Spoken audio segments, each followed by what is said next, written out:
So Easter was a few weeks ago, and I was thinking about some Easter traditions that I had when I was younger.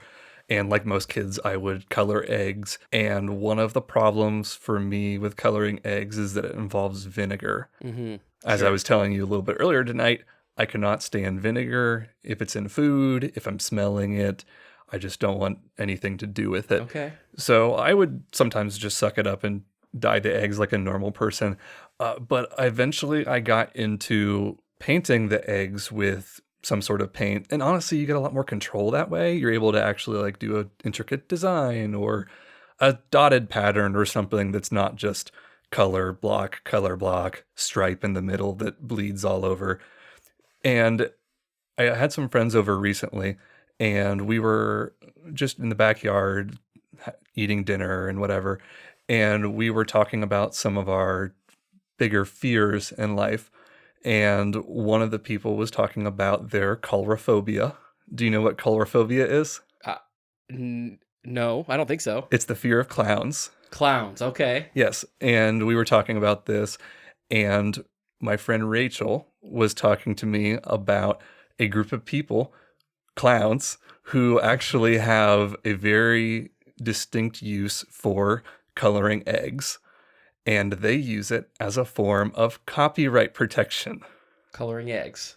Yes, they use it is I will say it is an informal. It is not a legally binding copyright. It's Okay. more of an honor system among the clowns. And the idea stems back from a clown who lived in England. His name was Stan Bolt, and he was a member of Clowns International.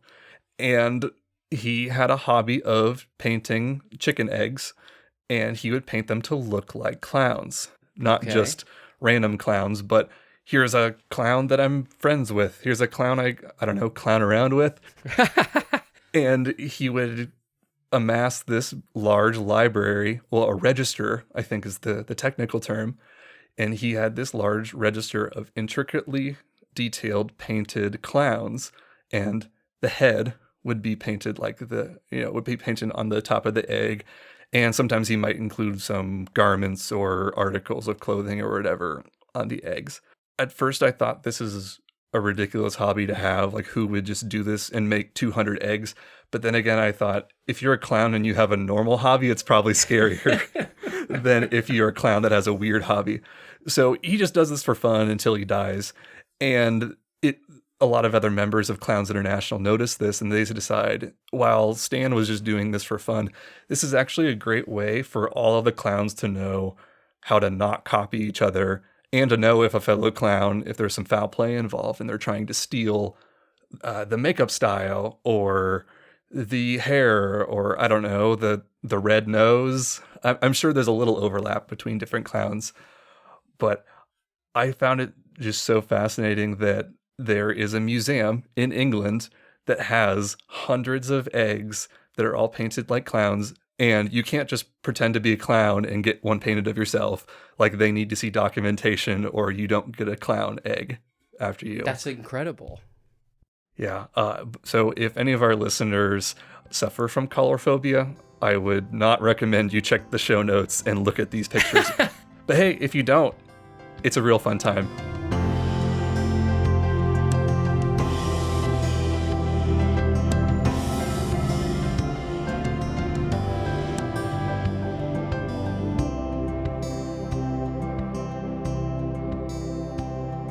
Welcome to the Factoid Podcast. You didn't ask for it, but we're going to tell you anyway. My name is Chris Humphreys. And I'm Peyton Gessel. My factoid for you today is something that's a little bit about food, which we like to talk about on here, but it's also sprinkled with finances, economics, and agriculture. How does that sound? That sounds wonderful. Good. I'm glad you said that because that's what I'm talking about. So, oh, man. So one of my favorite things to eat is a pork tenderloin. Have you ever had a pork tenderloin? Yes. Okay, so I had never had one for a lot of years of my life, but one year, one Thanksgiving, Kirsten and I, my wife, we got invited to go to our family's house in Kansas City for Thanksgiving. And this is her brother and my brother-in-law and sister-in-law, and they had us all over for Thanksgiving, but she, the sister-in-law, she does not like Thanksgiving food like turkey and stuff, right? Which is fine because, to be honest with you, who really does like turkey? I like turkey, but I eat it on Thanksgiving and I don't really think about eating it until the next Thanksgiving. You know what I'm saying? Yes. So who really loves turkeys? But she doesn't like turkey. And so she, being the one having the meal for everyone, decided, I'm going to cook pork tenderloin. And I had never had a pork tenderloin. So she told us all this and I wasn't extra excited or anything. But when we got there and we had Thanksgiving dinner, we had the pork tenderloin. And this was food unlike I'd ever had before. I've had pork chops and I've had bacon and I've had ham, right? But this piece of meat was so good. And it was different because I'd never had a piece of pork like that, but also I'd never had a piece of pork cooked like that, right? I had always been told, and I had always been of the understanding that pork had to be cooked well done. 165 plus in order for you to eat it, for it to be safe, Yes. right? And it turns out that the CDC used to say that, and they don't anymore. They say now 145 is a safe temperature for pork, and that is what this was cooked to. It was pinker than I was used to, right? And so a lot of people were kind of scared by that, but the flavor was incredible. It was so much better than any piece of pork I'd ever had before. Just like any steak that you cook medium rare is much better than any steak you cook well done. Absolutely. The first time that I had a pork tenderloin, I also cooked it maybe less than what I would normally have, and so much juicier, significantly better. Yeah, it's so much better. You don't realize how much the cook process of a piece of meat really makes or breaks the whole entire meal. It made it so good, but I'd never had anything quite that good. So I went that day from being someone who'd never had a pork tenderloin, had never searched out one or ordered one at a restaurant, to being someone who now I cook one probably at least once a month, if not more often than that. I love pork tenderloin. It's very, very good.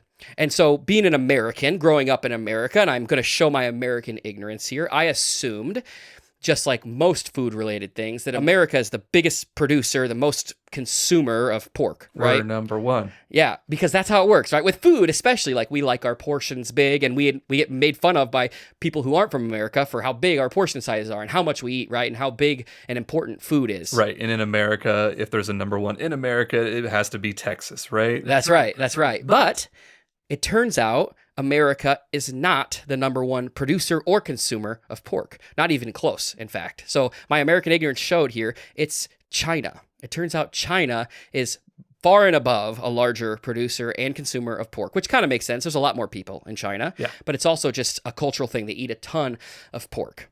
China has approximately 450 million pigs, right? Which is 5 times more than are in America, which is pretty crazy, right? But this leads me to another story, another memory, a specific memory I have. See, I lived in Colorado for a little less than 4 years of my life, and where we lived was home to one of the largest beef processing plants in America. It's called JBS, and I think the plant in the town I lived in was like one of 5 that they own in America. It is the biggest beef processing plant in the world, it turns out. And you kind of smell it in the air, and there's cows everywhere being raised, and there's feedlots, and it's all over, right? Yes. Whenever I think the first time that I went to Greeley, I was told that the smell was something that you knew you were close whenever you're getting there because it starts to smell. Yeah. That's right. Smells, it's in the air. In fact, the people who live there and the people who are raised there, they say it smells like money because that's the big industry in the town. Nice. And so that you just get used to it when you live there. But I have a specific memory, and this is something, maybe I'm going to show my ignorance or my non-well-traveledness by saying this, but I was driving down the highway and I came up on a truck, almost like a dump truck, and I'd never seen this. I wasn't really paying any mind to it, but as I got closer and closer, I realized in the back of that truck was 3 dead cows, just dead cows just thrown in the back of the truck, right? And it was kind of gruesome, actually. Like, it's just kind of something you don't expect to see, right? And so I remember that so clearly because that's not something I'd ever seen before. This brings me back to China, okay? China has lots of pigs. China is geographically basically the exact same size as the United States. And they have 5 times more pigs, which means they have 5 times more dead pigs than we have. There's a dead pig problem in China. Oh, no. For many years, there's been a dead pig problem in China.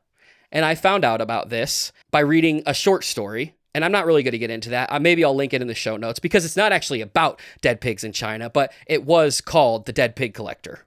But there is a dead pig problem in China.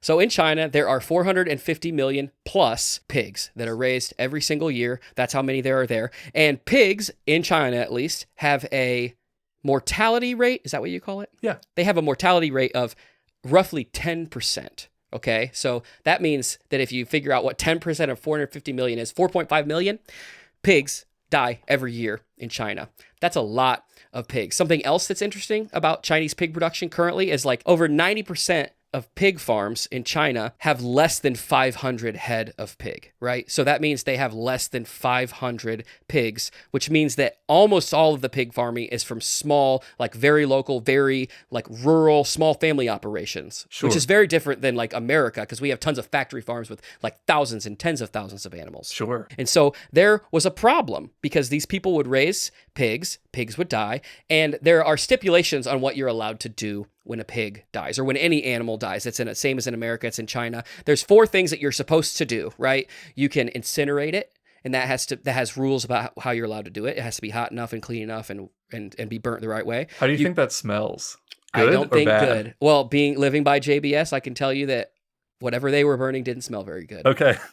You can incinerate it, you can bury it, and there are stipulations on how far it needs to be buried down and whatnot. You can compost it, which again, many stipulations, and then you can render it, which rendering it means like you can kind of cook it down and make it to where you can put it as a non-waste product, like you can turn it into a usable thing and put it into other stuff, right? The problem with all of those things is they all have pretty high startup cost. And considering in China, most of these farms are little, most of this is like the entire family's livelihood. If anything happens to this farm, it can ruin their whole family. It can ruin their whole livelihood. And so it's expensive to get into any one of these incinerators. You have to build one and have a space for one. And to bury them, you have to have a bunch of land to bury them. And to compost them, same thing. You need land in an area, and you need the ability to move them. And rendering is the most expensive, obviously being the most useful because you're turning what's wasteful into not waste anymore. That's the most expensive, and there's the most stipulations with that. And so there's a problem because most of the pig farms can't afford to do the things they're supposed to do to get rid of their pigs. And the Chinese government understood this, right? And so they decided, we're going to hire dead pig collectors for the government. And what we'll do is we'll give them a stipend, we'll pay them as the government, but then they'll be able to go out to individual farms and collect the dead pigs and dispose of them properly. And so they charged them like, the total was like 50. I don't want to say this wrong. I looked it up, but I still might say it wrong. The Chinese money is called yuan, Y-U-A-N. Yes. I think if you were trying to say it accurately, you might slur it together and say yuan. Yuan. I think you're right about that. So I'm just going to call it dollars from here on out. Okay. Maybe not. China dollars. China dollars. Okay. Because I just don't want to say it wrong over and over again. But you would pay a Chinese government pig collector 50 Chinese dollars to collect the dead pig and dispose of it properly, which is a better option because that comes out to like $8, but it still costs them money because 10% of their pigs are going to die every year, or maybe more if there's a year with a lot of disease or something like that. Right. More are going to die. And so there's a problem on our hands. And whenever there's something big like that going on, whenever there's a lot of waste, whenever there's something that hasn't been solved, someone makes a business out of solving it, right? That's actually how some great businesses have started. They take what was a waste product and turn it into a useful thing for their product.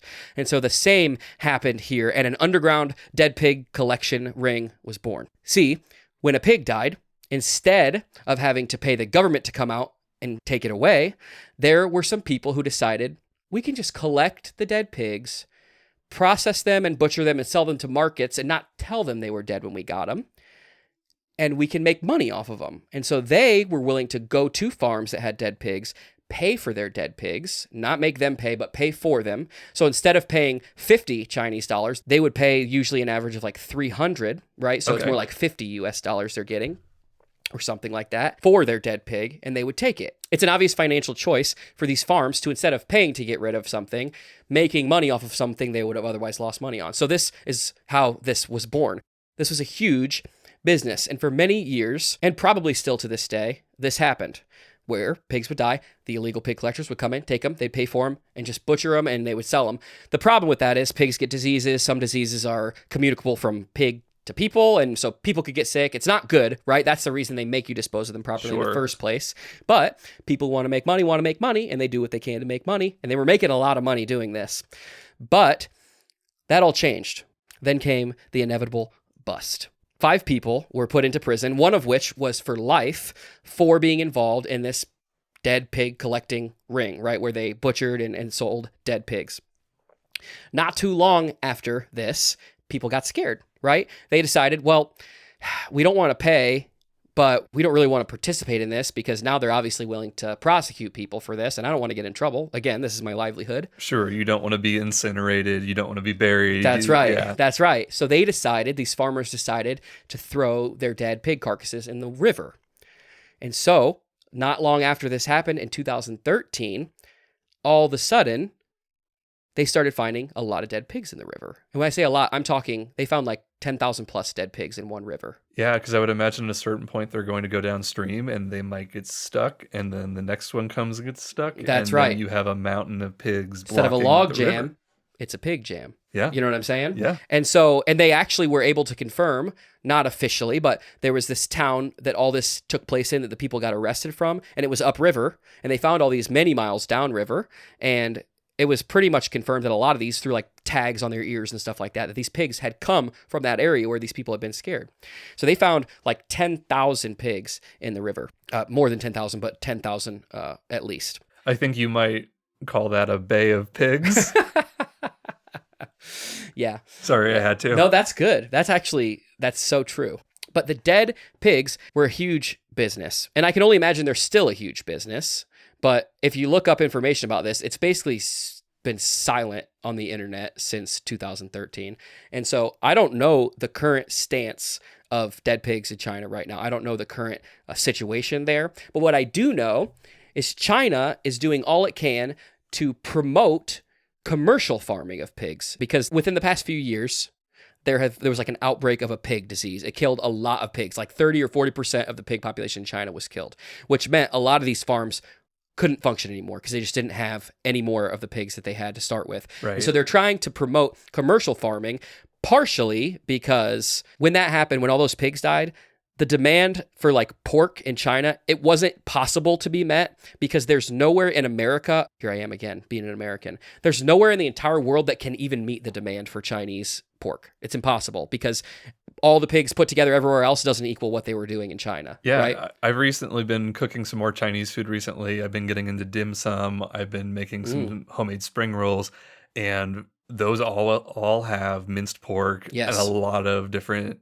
Chinese foods do use pork in some form or another Yes. as a base. They always have pork in them. And so there's no way for that demand to be met. So I think part of the reason the government's pushing for commercial farms is because if 40% die in a commercial farm, it's a huge thing. They can rebound, right? They can also afford to dispose of their dead pigs properly, and that really does pose a health risk, right? Mhm. So it's kind of a broken system. I assume it's still a broken system. Yep. I don't know, but there's a quote from somebody who was an ex for the government, an ex dead pig collector, right? They worked for the government, and they said their job was really easy for about 3 years because the government paid them like $1,500 a month, and not once did they ever get a call to go pick up a dead pig. That's how bad it was. Like never were the systems put in place ever how they actually took care of the problem. That same guy said the odds are high that probably every single person in China who eats pork has eaten a dead pig at some point or another. Wow. Which was news to them at the time, because I think people knew that it was a big deal, but I don't think people knew quite how big a deal it was. And so it makes me wonder, is it still that big a deal?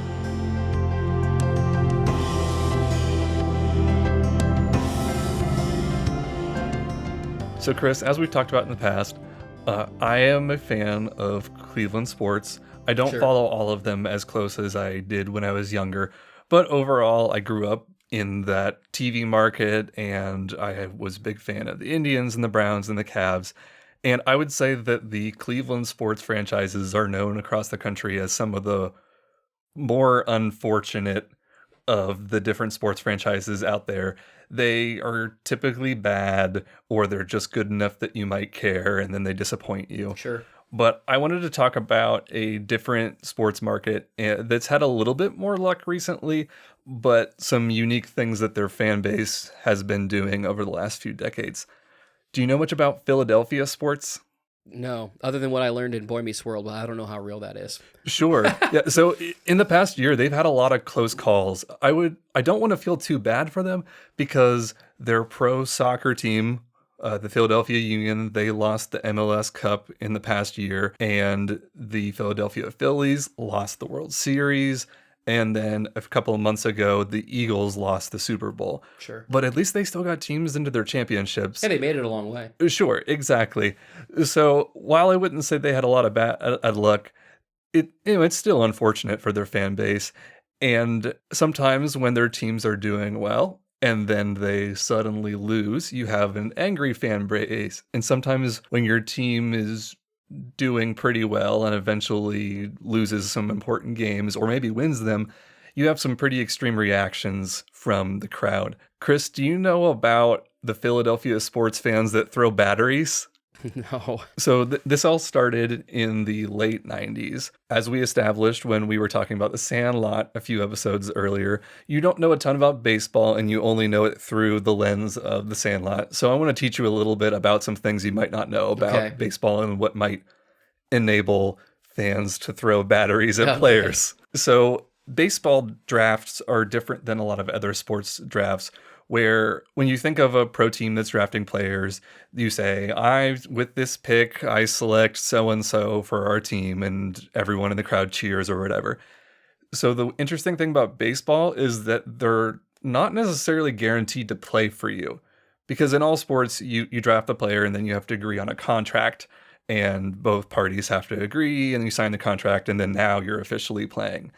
But in baseball, oftentimes, if you don't get drafted high enough or you don't like the team, you just say, nope, I guess I'm just not going to play for you and I'll go in the draft next year, which is really crazy. But I was talking to my dad, and I remember several years ago, I actually have a second cousin who did this, where he was drafted out of high school for the Cleveland Indians, and he was drafted in the 30th round or something. So he's the 900th player to get drafted. So he says, well, this isn't very high. So then he goes to college for 3 years. He plays on a really successful college team, and then he gets drafted in the 7th round a few years later. So it can be a good way to boost your draft picks and get some more skills along the way. So the Philadelphia Phillies in the late 90s draft a player named J.D. Drew, and J.D. Drew was the 3rd overall pick in the draft. And normally when you have a player who's that high in the draft, you're pretty confident as the player that you're going to be good and you don't need extra time. J.D. Drew just didn't want to play for the Phillies, and he says, nah, I'll just play college ball or whatever for another year. And they lose one of the top draft picks in that year. And then he gets drafted by the St. Louis Cardinals the next year and does sign with them and ends up going and playing in MLB for the Cardinals. I don't know much about baseball at all, but I have gone to probably less than a dozen, but more than like 8 Cardinals games in my life. And I remember him. So I was thinking, I think he played for the Cardinals. But interesting. Yeah. I definitely remember as a kid, I remember hearing about him. I played a lot of baseball video games, and he wasn't like the best player ever, but he was still pretty good. They used to cheer for him when he was coming out, and they would say, Drew, and I always thought they were booing. Right. And I was like, why are they booing? They're saying Drew. My dad's like, oh, no, they're saying Drew. It's his name. They're drewing. Yeah, they're drewing. Yeah. So Drew gets up into the major leagues pretty quickly, and he's playing for the Cardinals. And since them and the Phillies are in the National League, they eventually play each other in Philadelphia. The Phillies fans they don't give him the best homecoming. And by the time they get to maybe the 8th inning, he's running out to center field to play defense. And the fans just start pelting him with batteries. And it gets so bad that the umpire has to stop the game and say, like, the next fan that throws a battery at Drew or just onto the field in general, the Phillies will have to forfeit the game. And they did stop because the Phillies were winning, and they ended up winning. And it would have been pretty unfortunate if they lost the game. Lost by battery. Right, exactly. I don't know if you've ever kept score or seen a scorebook for baseball, but I don't think there's a code for lost. Batteries. Yes. There's a one for batter, but not for battery. Right. So this made news articles, and I actually found some archival websites that had documented this. I think it was 1998 when it happened, but it was definitely something that was brought up in the league. And this seems to be kind of the genesis of the battery obsession. And some of the things that I was wondering about when I heard this story originally is why batteries, and also what kind? Because if I think about famous times when fans threw a thing at a game, usually it's something that you would find in the stadium that there's a lot of, like beer bottles is a classic one. there was a Cleveland Browns game when they were closing down the old stadium and selling the team that they would rip the seat cushions out and throw them on the field. So, of course, it's easy to throw things that you're buying at the game or in the stadium. But batteries, that's not something that you would think you would have. You have to bring those with you. Yes. So I couldn't find anyone to specifically prove this, but I think it had to be the radios. Because when I was a kid and we would go to baseball games, my family and other people too would bring like a little FM radio with them so they could listen to the announcer call play-by-play. Because when you're in the stadium, the announcer doesn't really talk that much because you can see what's happening. Right. But if you're a super fan and you want to listen to your favorite broadcaster calling the play-by-play, even though he's 2 seconds behind, it's still fun to have it. So I'm assuming they just took apart their radios and grabbed the batteries. I don't know. If you were there in 1998, please write in and tell us. But I don't think we're going to know for sure. But as has been happening a lot on the podcast, I discovered a subreddit that was talking about which kinds of batteries would be best to throw. Because you hear a lot of talk about D batteries when you hear people talking about throwing batteries at sports games. But the D batteries actually, even though they're very big and heavy, people theorize that they're probably not the ones people were throwing and they wouldn't be good because they're so heavy. And that apparently 9 volts, with just the shape of them and how they're kind of thin, that people say you can get a good whip on them. So while I don't know which ones were thrown at JD Drew, I hope it wasn't 9 volts. So this was not an isolated incident either, and there's not a ton of articles written right after they happened, but a lot of professional football players have talked about their experience playing in Philadelphia and getting hit with batteries. So it's a Philadelphia thing. Yeah, so it's not even just the Phillies, but it's all Philadelphia sports. I actually don't know about the Flyers or some of their other sports teams, but I know for sure the Eagles and for sure the Phillies. So Aaron Rodgers, obviously famous football quarterback, he's talked about how he's had batteries get thrown at his helmet and hit his helmet when he's like running into the stadium and on the sidelines. And there was a coach for the Philadelphia Eagles named Doug Peterson. He's actually the coach for the Jacksonville Jaguars now. But when he got hired to be the coach for the Eagles, he talked about some of his playing days in the 90s when he was a quarterback and how he remembers going to Philadelphia to play sometimes and having batteries thrown at him. So either it's just quarterbacks, but maybe it's just because quarterbacks are more recognizable. But I've heard accounts of a lot of other players too talk about either seeing batteries thrown at them or having it actually hit them, to the point where it seems like it's kind of part of Philadelphia culture almost. Like everyone who goes to any sporting event just makes sure to put a couple batteries in their pocket. Right, or hide them in your sock, or I don't know how... Yeah, I don't know with metal detectors if it's easier or harder, or if you have to get more creative. Yeah. But I thought it would be fun just because Philadelphia sports fans go beyond just batteries, and there's a lot of other things they do. So I prepared a quiz for you. Okay. And I have several articles. I'm going to read you the headline of them, and you need to tell me if this was an article about a real thing that happened with Philadelphia sports, or if it was a fake news article that was written by a website like The Onion. Okay. So I have 7 here. Our first one: Philadelphia may grease polls ahead of the Super Bowl. True or false? Or real or fake? How do we want to do this? It's fake. That's true. That's real. Okay. Grease them, huh? Yes, because the fans like to climb the poles. Oh, it makes sense. As far as when they're celebrating or when they're mad, apparently. It's like whoever wins, they win kind of thing. Wouldn't greasing them only be a security measure for like the first person though? Because they're going to wipe it all off? I think there's so much grease that it doesn't completely wipe it off. But so this was written 2 months ago because they were in the Super Bowl, and it sounds like the fans actually took this as a challenge, and they still managed to climb to the top of these poles, or at least some of them did. Okay, number 2. Philly dad passes down his father's throwing batteries for son to use at Super Bowl. Passes them down. I hope it's real. Is that your final answer, though? That's my guess. It is fake. Oh, that's too bad. Yeah, that one was from the Hard Times, which is one of those fake news sites. But it's a real enough thing that people are writing fake articles about it. Yes. That's crazy. All right. And our next one is Duracell trolls Eagles fan in Super Bowl victory with battery taunt. I hope it's true. Yeah, that one's true. That's good. Yeah, I need to look this up here, and I think I'll link this one in the show notes. So after the Eagles won a Super Bowl about 5 years ago, I think it was 2017 or 2018, the official Duracell Twitter account posted a tweet congratulating Philadelphia, and they said, "Fly Duracell fly," which is a play on "Fly Eagles fly," but the batteries were probably flying that night as well. I wonder if the brand of battery that you throw is like a status symbol in Philadelphia. Oh, yeah. Like if Duracell people are like the ritzy folks who stay in the boxes. Oh, he's just a Rayovac. Exactly. Rayovac. Oh, and all I brought was the Harbor Freight batteries tonight. So, all right. Number 4, Philly's Dollar Dog Night turns into a stadium-wide food fight. True. That is true, and that happened 2 weeks ago.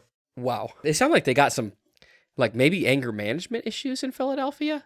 I've only been to Philadelphia once. It was a few years ago, and I feel like while no one was hostile to me, everyone kind of has an edge that a lot of East Coast cities are known for. I feel like it's just an East Coast thing coming from someone who's never been to the East Coast, but meeting people who have lived, like grew up there. They seem more, I don't want to say aggressive because they're nice folks, but just more aggressive than I am. More like, some of it's a learned behavior though. Like Yeah. you're a kid, you learn it from your parents, who learn it from their parents, and that's just the way that you learn to live. exactly. All right, number 5. Punching horses is turning into an epidemic at Eagles games.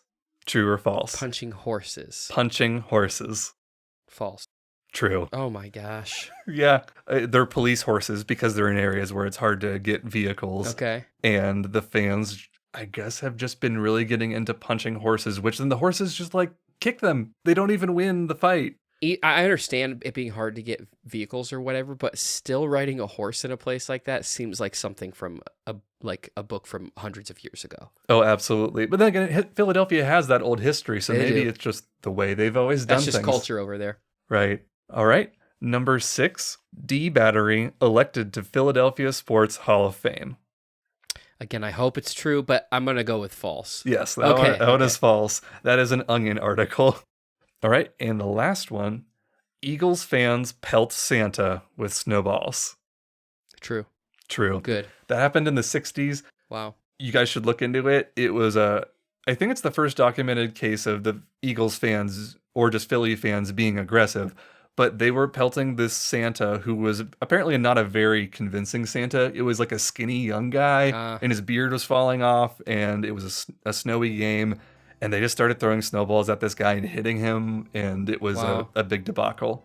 But yeah, I hope everyone learned a little bit more about batteries in Philadelphia sports. And if you find yourself playing pro sports and you go to an away game in Philadelphia, I hope you're a little bit better equipped than you were before.